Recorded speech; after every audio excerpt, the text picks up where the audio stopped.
escucha palabra de Dios. Escucha palabra de Dios, los que viva palabra de Dios, los que clama palabra de Dios, los que escucha palabra de Dios, los que viva palabra de Dios.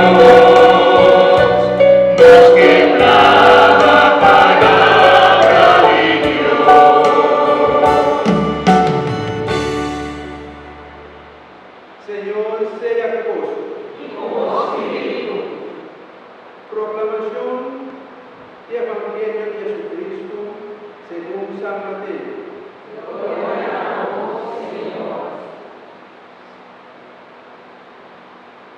Un día Jesús estaba en el templo.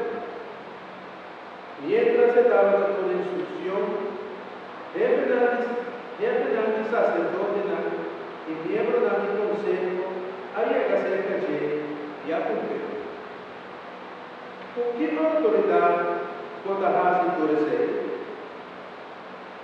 ¿Qué apuntaron de derecho aquí? Jesús ha respondido: mírame de compromiso con vos. Si vos no me mantienes del deseo, lo vivís vos, ¿con qué derecho me decís?